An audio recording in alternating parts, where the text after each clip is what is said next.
All open all your three eyes and manifest the powers of Mahasannidhanam. Om Nithyananda Paramashivoham. Om Nithyananda Paramashivoham. Om Nithyananda Paramashivoham.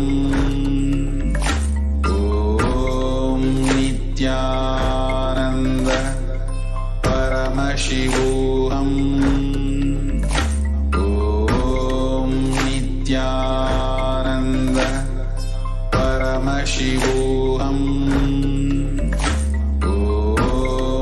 Nithyananda Paramashivoham. Nithyananda Paramashivoham. Om Nithyananda Paramashivoham. Om Nithyananda Paramashivoham. Om Nithyananda Paramashivoham. Om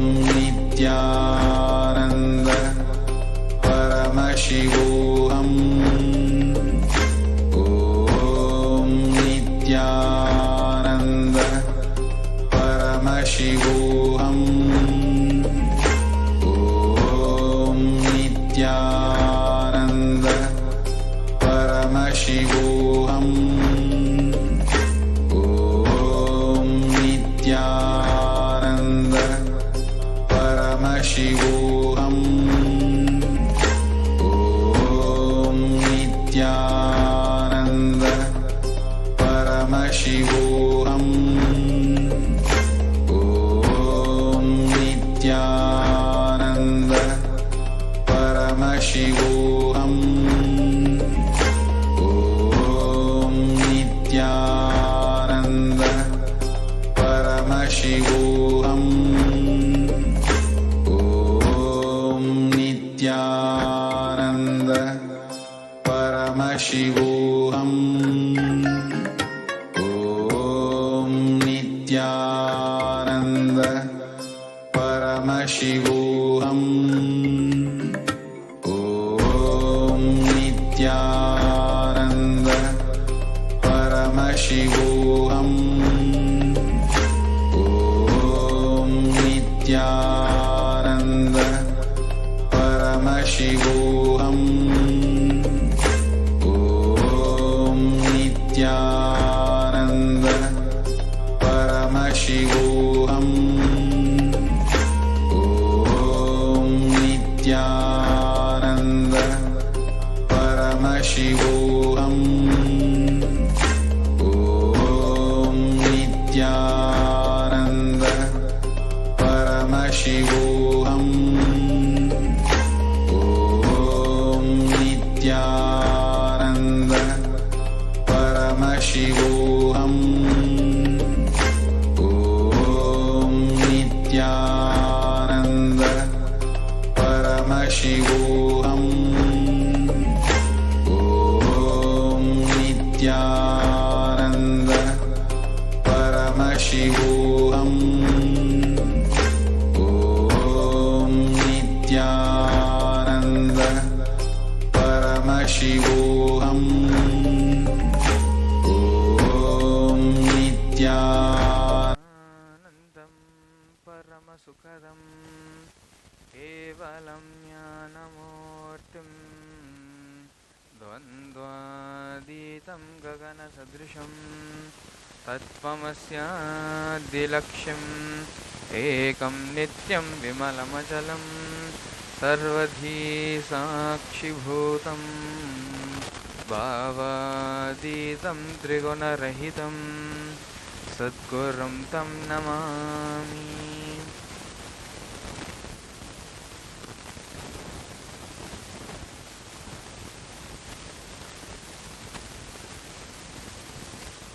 Nithyanandam, welcome each and every one of you watching us here today, joining us here today on Nithyananda TV, Kailasa's official TV channel.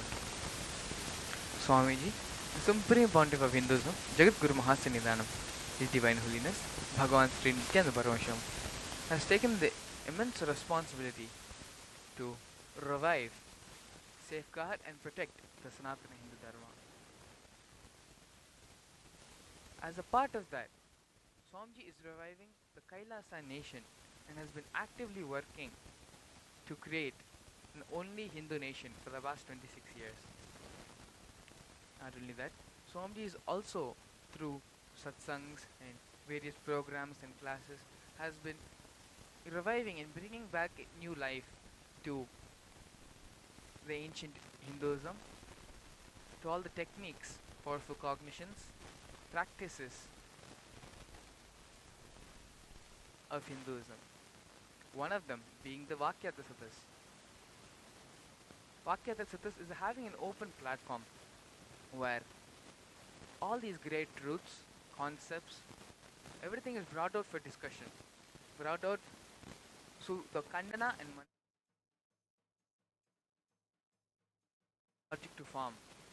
Expansion of the new logic to happen. So let's look into a little bit more about what is Vakyatasatas exactly. So when any truth is being imbibed by an individual, when any truth is imparted to an individual by the master, it happens in 4 steps. The first step happens when the truth is heard by the master, is heard by the disciple from the master. That is the first step. And in this process, 25% of absorbing the truth happens. The second step, the 25% happens when the disciple internalizes the truth. After cognizing, listens, understands and the third 25% happens in the Vakyatasatas, when these truths are brought out and discussed with fellow peers and family, having discussion with others, and allowing the expansion of logic to happen, the Kandana and Mandana. That is the third 25%. The last 25% happens when we live these principles, these truths in our life. When we eat food, simply eating it alone is not enough for it to become energy in our body. There's only one part. But for digestion, there are another whole set of things which need to happen.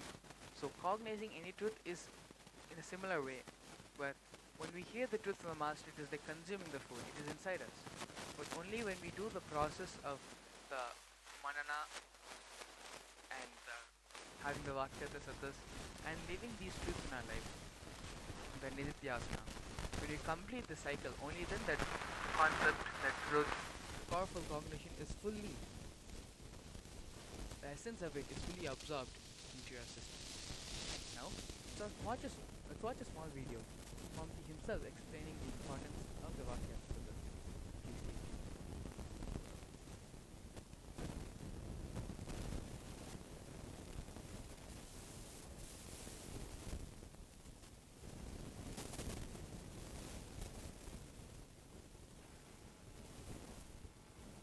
Listen. Listen.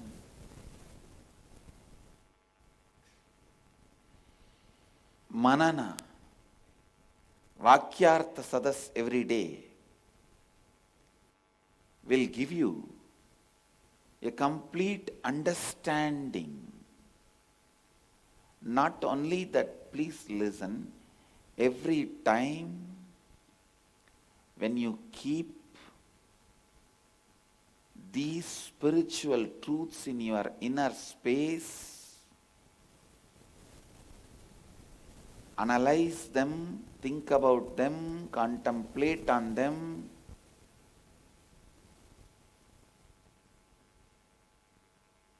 every moment you spend on intra-analyzing these great truths, your incompletions melt down, you are living Advaita. Understand How much ever you struggle to find the solution externally, you will never find. You will never find the solution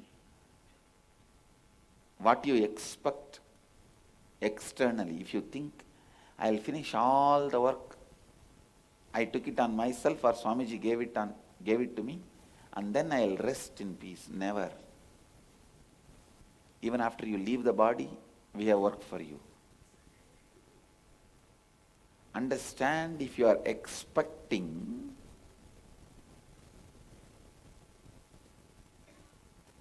the external solution, no. You need to be told you are a fool.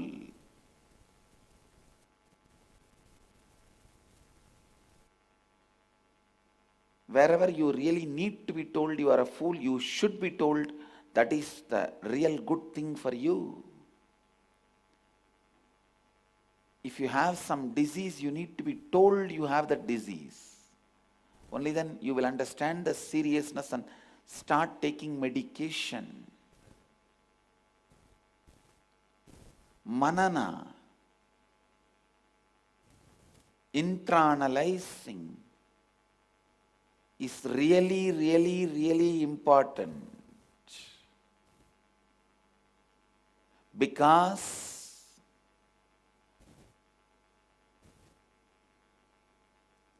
the life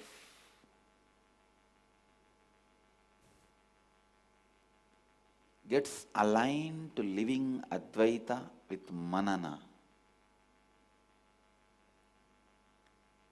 Shankara says beautifully, Shrute Shatagunam Vidyan Mananam Mananat Abhinitidhyasanam Lakshagunam Anantam Nirvigalpam. The meaning is Manana is 100 times superior to Shravana.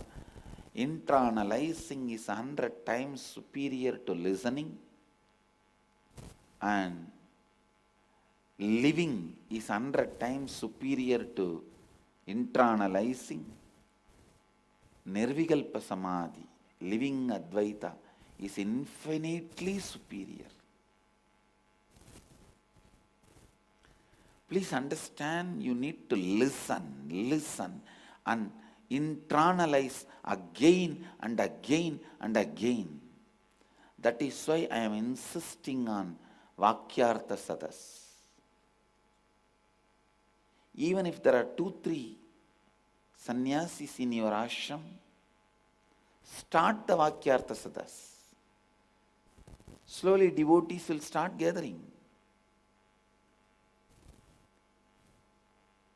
Everywhere, in every ashram, every center, just like puja is compulsory, Vakyartha Sadas should become compulsory. More and more learning, more and more internalizing, more and more completion. Understand, other than the spiritual solution, there is no solution.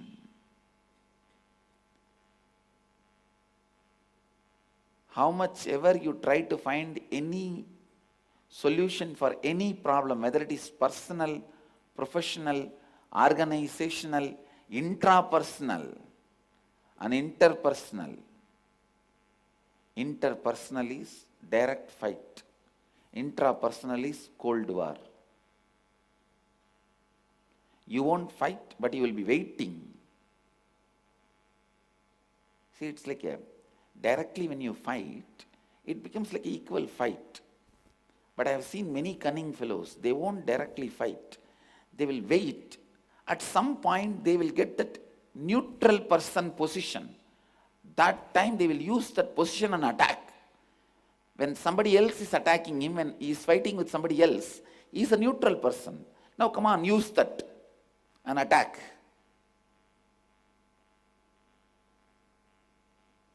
Violence.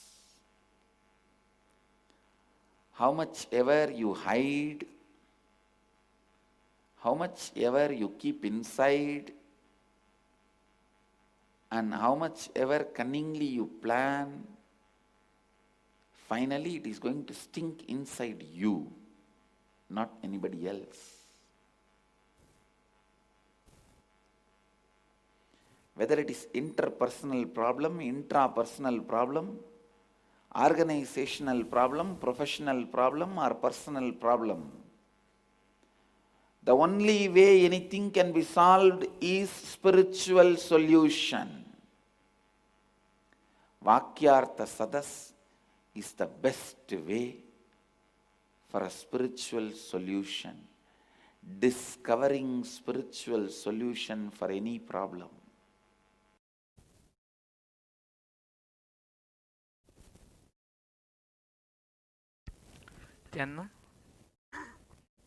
Nithyanam, we're back. Swamiji beautifully explained how, whatever the problem may be it personally, be it professionally, in any aspect of your life, the only way you'll have a solution, a permanent solution for your problem is by doing the Vakyata Satas. By sitting with yourself, sitting with another person, sitting and having the discussion, bringing out these topics. Many times there are some points which we, even things which we are convinced about. Like take it for example about Nitya Puja, the morning Nitya Puja every day. And that is something which even we are convinced about. You may be a person who loves doing Nitya Puja every day and does not need any motivation or does not need any reminder to do puja every day. But about that same Nitya Puja, if you have a Vakyata Satas about it, with your team, with your fellow peers, with a few other devotees and disciples, the understanding of the Nitya Puja will become much deeper inside of you. Fundamentally, for everything that happens outside, it is we who are responsible for the reality we manifest. And as we are responsible for the reality we manifest, we may be living in a horrible reality, but that's the good news Swamiji has shared with all of us, that we are responsible for the reality we manifest. That means we are capable and have the power to change the reality to match it the way we want. Such a beautiful understanding Swamiji has given just by introducing the Vakyata Satas. Vakyata Satas is not just to have deeper understandings, it is a way to manifest these realities in our life as well. With this, let's move into the topic for today's Vakyata Satas. Coming back to our slides. The modern pharmaceuticals make money off of you being sick and not healthy. While insulin has existed since the 1920s, the price since then has skyrocketed, especially in recent years. Prices for insulin increased by 197% between 2002 and 2013, from $4.34 per millimeter to $12.92 per millimeter. The government funded research and major tax benefits that these pharmaceutical companies enjoy help them stay profitable. Meanwhile, they continue to hike up the costs of drugs, particularly life-sustaining drugs such as insulin. So as you can see here, it is a very sick way of how money is being made by the pharmaceutical industry. Unfortunately, the very system is designed as such, where it is the sick patients who generate the income for the medical field, for the pharmaceutical industry, for the drug industry, for the doctors. Unfortunately, what this is causing is, once a patient is healed, then they are no more going to come to you. And when they are no more going to come to you, you have no source of income. You have no more sick people anymore. So when the sick people are the source of their income, how is it that they are going to heal the people and assure that they will everyone is going to be healthy? If that happens, then they will lose the customers. They will not make any profit at all. Such a simple flaw, but affecting everyone in so many different directions, even causing deaths for many people. It is very surprising to see how this point is being overlooked and how no one has taken this into consideration. where the source of, as Swamiji beautifully says, when the source of the money is the sick people, why are the pharmaceutical industry is going to heal the sick people? Let's look over to another article. Analyzing the legal, financial, and organizational arrangements within which the pharmaceutical industry operates. These sometimes create incentives for drug firms and their employees that conflict with the development of knowledge, drug safety, and promotion of public health and innovation. They also make the public demand inappropriately on pharmaceutical firms to perform certain activities. On this leads to institutional corruption. Again, this is another example of the different ways on how the pharmaceutical industry purposefully chooses not to heal the patient, purposefully chooses to hike up the prices of life-sustaining drugs, as they had themselves mentioned, insulin, which 1 out of 4 Americans suffer from insulin. And diabetes has become a worldwide phenomenon where every other person you talk to has diabetes. If you take this a step deeper, you will see the pharmaceutical industries and the food industries. Both of them collaborate. One of them poisons humanity, and the other one just try, in the name of healing them, just gives them the placebo effect. Neither they are fully healed. And the food industry contributes no way towards supporting the health of humanity. The collaboration of all of this, making the whole humanity into a money mining entity, basically, where money is literally churned from them and extracted from that. This is such the perverted and disgusting way of the healthcare industry in modern era. Now in Hinduism, the fundamentals were very different. A doctor was paid only when all their patients were healthy. For example, a doctor in a village of 100 was responsible to ensure the health of all the 100. Only then they will get their share of the harvest for that season. Without healthy farmers and villagers, it wouldn't be possible even to grow the crops. Fundamentally, in Hinduism, doctors were paid when their patients were healthy, not when they were sick. So, Hinduism had it completely the opposite way. The healthcare industry, the doctors, they regularly provided these herbs, these medicinal uh, juices and diets, with which, and made sure that each of the villagers took this, so that to make sure that they are healthy, and only if they were healthy, then they would be able to get a good harvest. Only with a good harvest, the doctors themselves will be able to get paid in whatever form it may be, of agriculture or specific needs and goods and products. But all of those products, all of those needs, agriculture, everything will be able to be made only when someone is healthy, only when someone is able to work and contribute. And someone is always half the time worrying about his life. How is he going to be a contributing member towards society, towards the community? This isn't big rocket science, but this is very fundamental and very shocking to see how such an understanding, how such a small, fundamental concept here is altered in such a way where source of income is sick people. And in Hinduism, in ancient India, it was completely the opposite way around. When everyone was healthy, they would be paid. So naturally, their intent is to keep everyone healthy.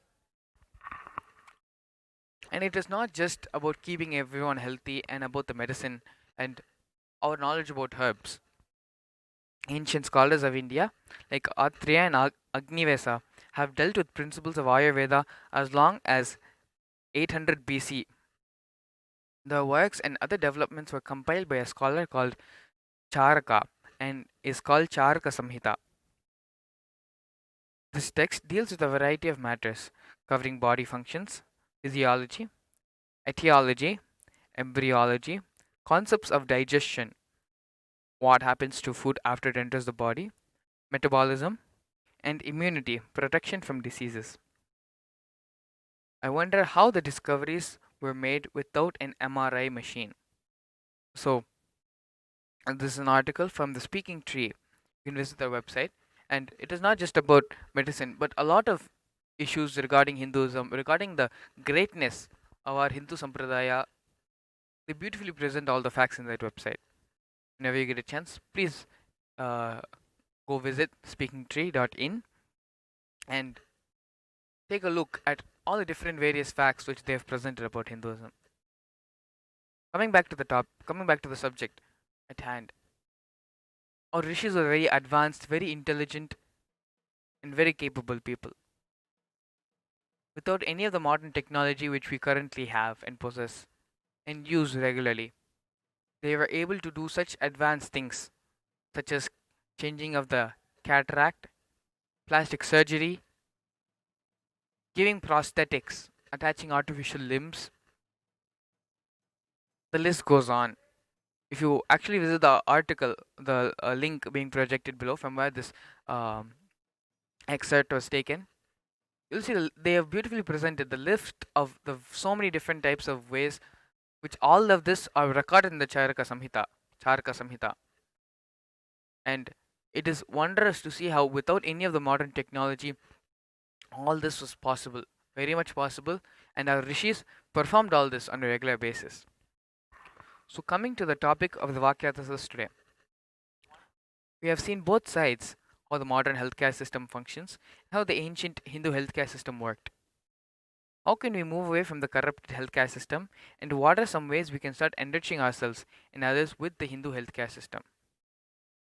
So, before we enter into the Vakyatasas today, we go ahead and introduce myself along with the rest of the panel who have joined today for the Vakyatasas.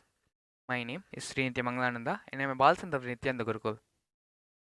Prior to joining the Nithyananda Gurukul, I was born and brought up in the United States. Before coming here to the Gurukul, before meeting Swamiji, I was a born and practicing Hindu. With whatever customs and functions and everything we did at the house, I never really understood the meaning of or the reason why we should do all this, more than just this is what our ancestors had followed and this is something we should continue as it's part of our culture, it's part of our heritage. It's our responsibility to keep it alive. Although it was not something I was against, at times it didn't provide all the answers for some of the questions I had. It was only after coming to Swamiji really understood things like even putting the kumkum in the forehead. All of these are more than just signs or more than just ways of saying that I am a Hindu. They all have very spiritual and physical meaning in terms of helping us not only in our spiritual growth but in our super conscious growth as well. In terms of making us better people, enlightening us to become super conscious ourselves. Each and everything described in Hinduism, Swamiji has given it all a new life, a new meaning by redefining them in the way where all of us in the modern era can understand. In a way where we know what we are doing and why we do it. In many religions, many cultures, they practice simply because this is the way their ancestors had taught them. This is the way it has been passed on from generation to generation. So, as the tradition, they just continue. Many times that's great. But without knowing the reason why we do what we do, it is where dilution happens. And Swamiji is, as a part of the revival of Hinduism and building the Kailasa nation, Swamiji has taken the responsibility of giving all this a new meaning, giving all this, making everyone understand the true purpose of why Paramashiva has asked us to do all these things in our life. So, let me now introduce the rest of the panel. Everyone else who has joined us here today. We have devotees from across the world who have joined us for the Vakyatasas. We have Renoshan Edmund and Sri Nithyananda, both of them joining us from Canada. Thank both of you for coming today for the Vakyatasas and being a part of the Vakyatasas today. So, Renoshan, you can go ahead and introduce yourself for all our viewers. Please go ahead. Nithyanandam, thank you, Maharaj. My name's Renoshan, and I'm from Toronto, Canada. I studied in software engineering and also a little bit of medicine as well. And I got to know Swamiji around 2013, and yes, I'm looking forward to the Vakatasa today. Thank you for inviting me to here. Nityanam. Thank you so much, Renoshan. And, We also have Sri Nithyananda. Please go ahead and introduce yourself. Nityanam Maharaj, thank you, Nityanam Renoshanaya, Nityanam everyone. My name is Sri Nithyananda. I'm an initiated disciple of Bhagavan Nithyananda Paramashivam, Supreme Pontiff of Hinduism. I've also been blessed with a spiritual name, and grew up in Canada playing ice hockey and a lot of sports, and spent 8 years in post-secondary studies, ended up with a degree as a elementary school teacher and a computer engineering technologist. I worked with in a few different countries in many different schools and different technological capacities for the last 20 years. And I've also been basically dedicating my life to the spiritual path since 2011, and was initiated into this path of sannyas in 2015 by Swamiji as a brahmachari. And so, yeah, now we're learning what humanity needs and how to make it happen. So thank you. And Thank you so much, Nityananda, for coming and joining for the Vakatasa today. So, coming back to the question, how can we move away from the corrupted healthcare system? And what are some ways we can start enriching ourselves and others with the Hindu healthcare system? So, Nityananda, maybe you can go ahead and you can start off by telling the ways. As you're living in Canada, maybe a hands-on, you might be having some experience. You might have seen people who are suffering because of the atrocities of the modern healthcare system.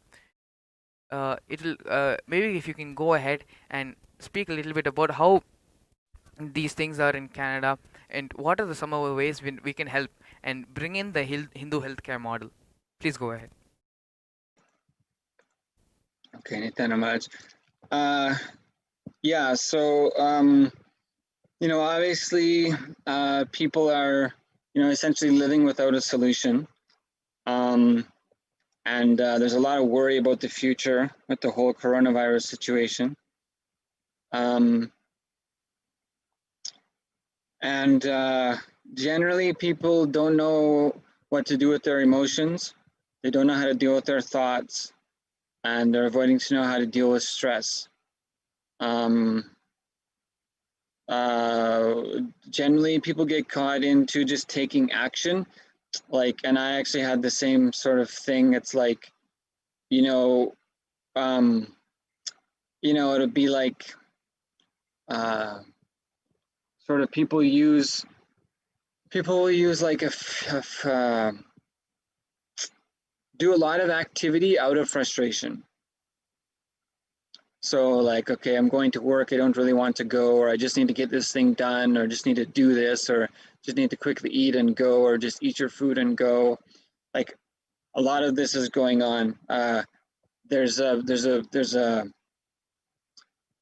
Humanity has not been educated about you being with you. So that's one of the things that coronavirus has been showing people is, when I don't have so many outer world distractions, I'm kind of stuck with myself and how to deal with myself. So that's the thing is, there's the world's only ancient living civilization was entirely based on the temples that glorified the living deities, meaning that I have an awareness and a consciousness component that I can learn from and I can use, like the divine energy that we all came out of. Like there's a way for me to utilize that. It's not only accidental. Sometimes it's accidental. You're happy, you see a child laugh, or you see a sunrise or a butterfly or a flower. Sometimes bliss happens accidentally. But there's also, the thing is, there also, like aside from life being a happy accident, also can there's also scientific solutions. So yeah, so that's pretty common. It's pretty common. There's a complete absence of education about you, education about your inner space. Like there's a small amount of education about obviously like personal hygiene. But in terms of like, I'll just kind of leave it at that. And one thing I would say is, for example, like what could be done, you know, I would even just as a funny sort of thing, just like, because in Canada, you know, for example, the Prime Minister will come on the TV and give the COVID-19 update. It'll be like, you know, things are bad and we're going to give some money to some people. I mean, so it sort of variations of that. So I was just sort of visualizing like, you know, yeah, what could we do? What, like, because people are saying they have a lot of difficulty. They don't know what to do. I can't handle my emotions. I don't know how to deal with the people I'm living with. I don't know what's going to happen in the future. I don't know how to deal with my job being uncertain. I don't know how to deal with other people saying they can't talk to me because I have to wear a mask. We can't see each other. Like, so then I was just saying, well, the different politicians are coming on their TV stations often giving updates. And I just thought, well, what are the updates that we're giving, that Sri Kailasa is giving, that Swamiji is giving, right? And here's just a funny thing, I'll just leave it at that, is could you imagine if you just took like 4 of the biggest countries, India, China, Russia, United States, could we imagine if the next 4 times that, Nithyananda Maharaj, that those 4 presidents, premiers, prime ministers came on their national and international TV station. Could we imagine what impact there could be on the 3 billion people that live in those nations almost? Like if those leaders came on their next TV presentations, and said, hello everyone, here's the update from the presidential office. We'd like you to today just take 45 minutes to practice some yoga.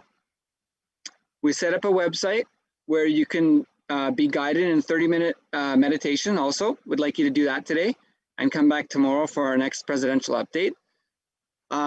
There's also a 30-minute session that's going to help you learn how to organize your food habits and your eating. And then we have, in the evening, we have a 45-minute session to bring all your family to get healing for all your emotional problems and whatever's going on in your family. And there's a full day program for your kids. Like, could you imagine if the presidents, prime ministers came on and said, yes, welcome, here's the president addressing the nation. The update I have, the coronavirus update I have for you is, we have a 24-hour healing plan for all of you to get healed. And we'd like you to focus on healing yourself and healing others. That's our message for today. Come back tonight, and our next message will be how to make garlic juice and how to prepare yourself for a good night of sleep and how to wake up in the morning, clean your body with panchakriyas. Like, can you imagine what a massive impact that would have immediately? If instead of saying, well, we're going to shuffle some money around, if they said, yes, everyone, the instruction for all 3 billion of you today is, please go to this session. Here's the link. Do your yoga and meditation and arrange your healthy food habits. Then we have a budgeting session to help you learn budgeting for, the challenging times. Like how that would just change the world. If the leader, if those leaders just said, hey, we'd like you to heal yourself. We'd like you to care for yourself and the people you're living with. And we already have a system set up to do that. I was just sort of laughing about that. Like, if they just said that, 3 billion people would start healing themselves today as an instruction. Yes, Maharaj. Thank you so much. Actually, so it's a very beautiful way how when the whole world is giving their presidential updates about what is the situation of the COVID-19 and what is the best way. Many times they don't give a best way to react, best way which people should respond to the COVID situation, not just for the sake of their health, but for the sake of their mental well-being. Like sitting at home, many people are not working, have found so much of free time, and instead of, without ignoring the global crisis of everyone feeling the boredom at home, unfortunately, even they themselves do not have knowledge about that, do not have knowledge on how to help a being, how to help them spiritually.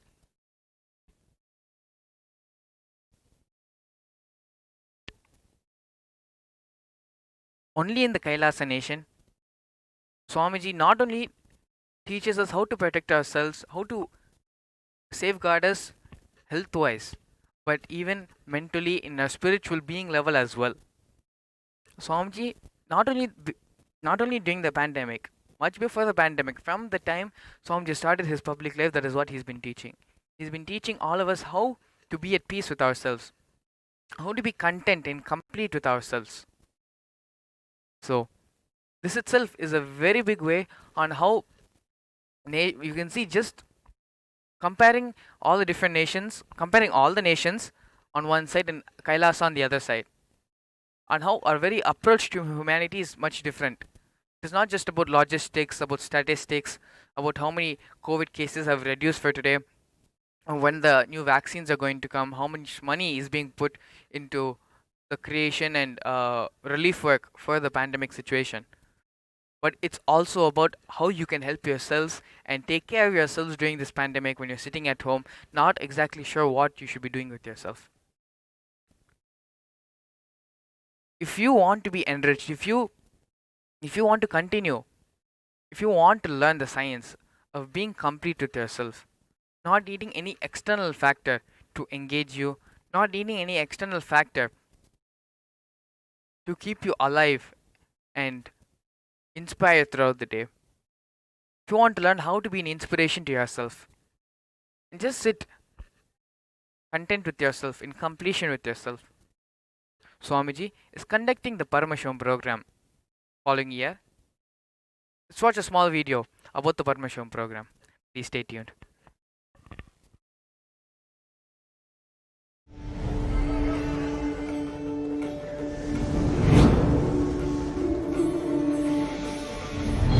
The time is right. The world is ready.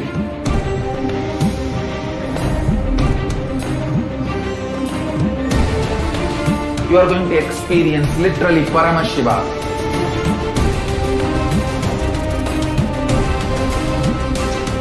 Most powerful, intangible but definitive, intense processes.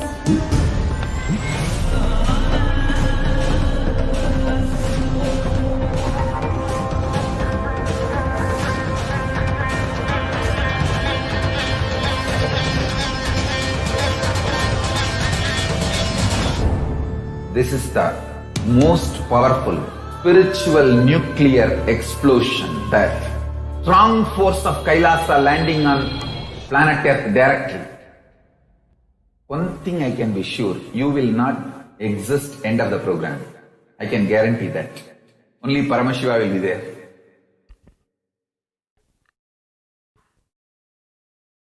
Yes, we're back. Coming back to the Vakyadhasatas, to the question presented today before us, how can we move away from the corrupted healthcare system, and what are some of the ways we can start enriching ourselves and others with the Hindu healthcare system? Let's all go ahead and give our listening to Ranushan. Allow him to share his opinions, his thought currents and cognitions about this. Please go ahead. Yes, Nithyanandam. Ranushan actually wanted to expand on what Jnanatma was sharing. See, actually one click that Ranushan got is, for some reason or another, we can look in and see what the reason might be. It could be one reason or another. But for some reason, we have an ecosystem that's addicted to quick fixes. Even in the medicinal field, it's basically the symptoms that are addressed. Not saying this is wrong, because surely there is some good that comes out of addressing the immediate symptoms, because then that the immediate problem is addressed. but there's still the root problem. So it's a two-layer level. There's the immediate issue that's happening, but then there's also the root issue, which was causing the immediate symptom, not just in the physical health, but even in the mental well-being. The ups and downs are nothing but basically the root incompletion. And so it's the space of, why is there this thing of the quick fix, like this immediate reliance, a dependency on the quick fix? This is one thing, is actually I'm seeing when the quick fixes don't work anymore, when the individual really starts to see that the quick fixes won't actually solve this issue. It has a certain extent to which it can solve the issue, but when it starts to see that the quick fix will no longer work, people actually start to move towards the traditional medicine. This basically, the traditional medicine, the Ayurvedic medicine, is always for some reason a last resort. When all is said and done, when there's nothing left, for some reason, the last resort is always the traditional means of medicine, the ancient medicine. So why is that? Why is the last resort the Hindu way of medicine? Why is that not the first solution we have? This is one real issue, actually, because for some reason, like at the end of the day, after all is said and done, we do end up going to the Hindu medicinal system. When nothing else works, we end up going there as a last resort because we know it can work. We know it's proven itself. Yet for some reason, we entertain the quick fixes, knowing it's a quick fix. And so really how Renoshan is cognizing this whole situation is the ecosystem matters. See, right now, for some reason or another, it's an ecosystem that's dependent on quick fixes. Whether it's emotional health, mental health, physical health, and all these things, it's a quick fix solution that are sold. It's a quick fix solution that's basically in the market, and it's a very strong market. There's not a market for the root diagnosis. There's not a market for the basically addressing the root. And Renoshan Julie is seeing this whole thing of how to actually shift this is nothing but having basically shifting the ecosystem. But then how does that happen? How do we shift the whole ecosystem? See, the ecosystem is every individual being. It's every individual being that makes up the ecosystem.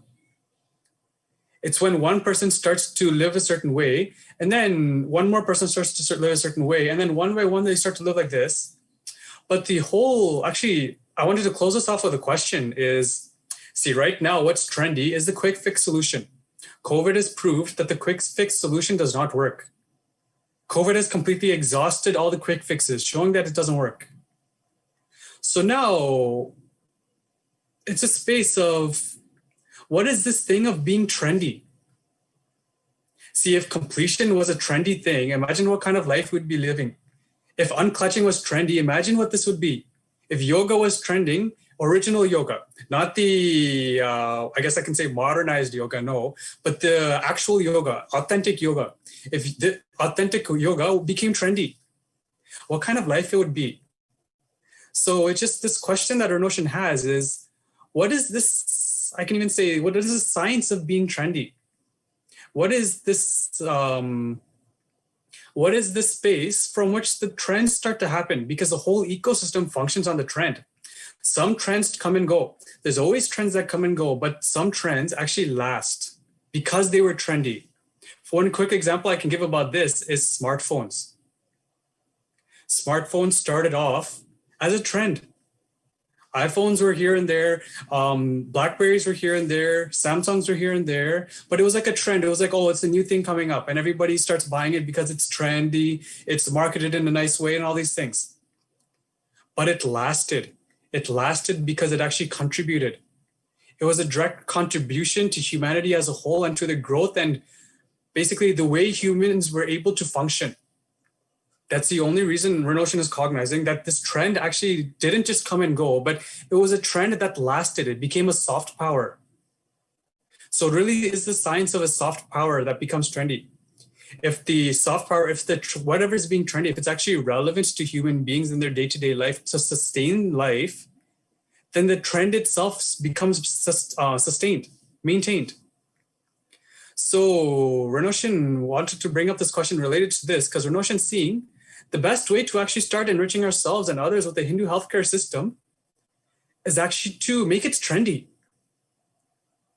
It's only the market. See, in any market, the parties involved want to attend to whatever is in the highest market, because that's how the I'm using air quotes, but the economy moves. That's how the lifestyle moves, because of what the people want. If the people wanted one thing, then the market will shift that way. If the people want quick fixes, then the whole market will be geared toward quick fixes. But if the market wants root diagnosis, then the market will shift this way. So it's this question of what is this thing of being trendy, and how do we shift the trend? How do we really, this is just this space of questioning is there in Renoshin right now, is because really Renoshin is seeing it's nothing but changing the trend. As soon as something's trendy, then it quickly picks up. It gains momentum automatically by itself. But how does the trend start? This is the questioning space that Renoshin has. Thank you so much, Renoshin. Renoshin has brought up a very beautiful point, a very beautiful aspect to the problem here. So I think this whole way of even trend. So as Renoshin was speaking, I was just looking back, and in Hinduism, in which aspects did that trend was that even existing, where something becomes trendy and it just picks up. And the conclusion which I'd finally come to is, see, Hinduism fundamentally it boils down to the education system. When you keep everyone in your box, 30 people in a classroom, and label them all as the same, give them all the same things, generalize them in totality, then naturally the environment is such that they all have to mimic each other, basically, not allowing for freedom, creativity, and uniqueness to express. So it is unfortunately because of the way the education system is designed, the uniqueness and the not allowing people to express their creativity and their uniqueness in their own aspects. So when those few spots and those few places where creativity does emerge, it's because it is not something which is encouraged as a whole, as a group, but something which is coming only in one or two places. Then naturally holding on to that and trying to become also another person who is following that creative idea, becoming a follower of that instead of inventing their own creativity. I think that is how this whole trend of starting trends has started. So fundamentally, when we change the education system now, we can overcome this fatigue of trend and trying to be in sync with the trend and trying to keeping up with what's going on in the world. Keeping up with what's going on in the world is great, but not allowing your own creativity to express and continuously going behind other people, other things, and trying to justify yourself by measuring yourself, comparing yourself to others, and not by your own merit, your own creativity, your own uniqueness. That is something which is fundamentally missing in humanity today. And we can all thank the British education system which they had started and which is still being continued in different ways, different flavors, for the setting of trend. So more than an answer, this is a little bit more of a diagnosis of the problem and how this has evolved, how this has started, and maybe in the further, as we discuss, we'll be able to find a solution. The way I see it is, that is the way things are now. We should start a trend of allowing everyone to express their uniqueness and make expressing creativity and uniqueness a trend. When that happens, it will be very easy for us, and it will provide a platform for us to say that it is trendy to take herbal juices, it is trendy to have home treatment. All of this is basically can be done in your home. As Swamiji beautifully said, in Hinduism, food and medicine are not two separate things, it is one and the same. When food is meant to heal you, then when we started off this discussion presenting about facts about the pharmaceutical industry and how the food industry, both of them conspiring with each other, colliding together, collaborating together, and conspiring against humanity, against the health of humanity. That is the root cause of every other person having diabetes, every other person suffering from obesity, and the list goes on. So when that fundamental concept of food and medicine are one and the same, and when the food you eat is directly a medicine to protect and heal your body, if we can make this trendy, then this is a one answer solution to all the problems, to the question actually which is prepared before us, how we can move away from the modern healthcare system and become more and more, bring more and more people towards the Hindu healthcare system. Making this trendy of food and medicine are not something different, but it's one and the same. And when you consume your food, it is like consuming the medicine as well, to keep you healthy, to keep you alive, to keep you active and creative throughout the day. Swamiji, through the Kailasa nation and through reviving Hinduism, has offered so many of these courses online. So all of his satsangs are a part of the teaching mechanism in which you can learn all these truths directly in your life. Let's now watch a video about being an e-passport citizen, having the e-citizenship of Kailasa. What do you get being an e-citizenship of Kailasa? All of Swamiji's teachings, everything he has contributed to the world so far, is being offered freely online for you to enrich yourself and for you to share with your families and friends and enrich your teamly as well, the people living around you. Now, all stay tuned and watch a short video about the e-passport. Thank you.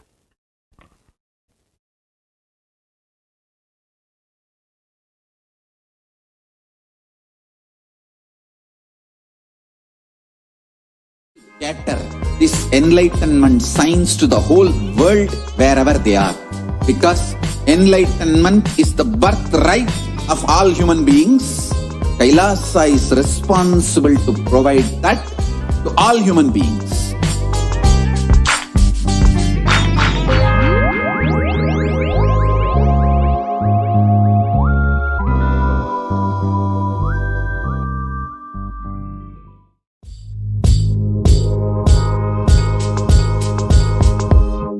If you are interested in enlightenment, we will immediately bring this to you. If you are not interested, we will explain the whole science, inspire you and make you interested in enlightenment science. We need to cater this enlightenment science to the whole world wherever they are. Because enlightenment is the birthright of all human beings. Kailasa is responsible to provide that to all human beings.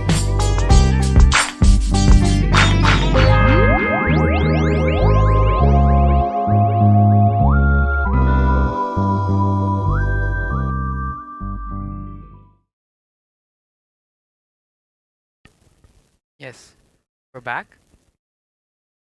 So with this, we've almost come to the end of today's Vakyata Sadas. Both Sri Nithyananda Paramashivam and Ranoshan, both of them have shared beautiful points. How we can move away from the modern healthcare system. Oh, Kailasa is already doing that job. Just by attending the daily satsangs, the presidential briefing which Swamiji is giving to the world, even the way it happens compared to other countries and comparing Sri Kailasa. From the very basis, it is very different. And like how Ranoshan had beautifully shared, making something a trend is all that we need to do. If we can make this a trend where your food and your medicine are not two separate things which you take, it is one and the same. The food that you eat is also the medicine which helps in helping your body protect itself and providing all the health you need just by the food you eat. Then, once people start demanding this, once this becomes the market, and this is what people want, naturally it is the responsibility of the providers, of the business people, of all the industries to give the people what they want. Because they know when that does not happen, then they are naturally going to go out of business. So starting something as a trend and giving people this understanding of having their food itself to become their medicine. Naturally, we can bring everyone away from the modern healthcare system and towards the Hindu healthcare system. So, I would like to thank Sri Nithyananda Paramashivam for coming today and finally helping us come to this conclusion and sharing their thoughts, their cognitions, their views, opinions on this very important topic where thousands of people in the name of healthcare suffer and die because of the healthcare industry. So thank both of you so much for joining us here today. So with this, it's time to enter into the Nitya Satsang. Prepare ourselves to receive Swamiji. Please sit with your head, neck and spine in a straight line. Close your eyes and bring your awareness into your Ananda Gandha. Visualize Swamiji sitting there in your Ananda Gandha as Paramashiva, with 25 heads and 50 hands. Now, start chanting the Mahavakya, Om Nithyananda Paramashivoham. Allow the mantra to reverberate throughout your entire body. Om Nithyananda Paramashivoham. Om Nithyananda Paramashivoham.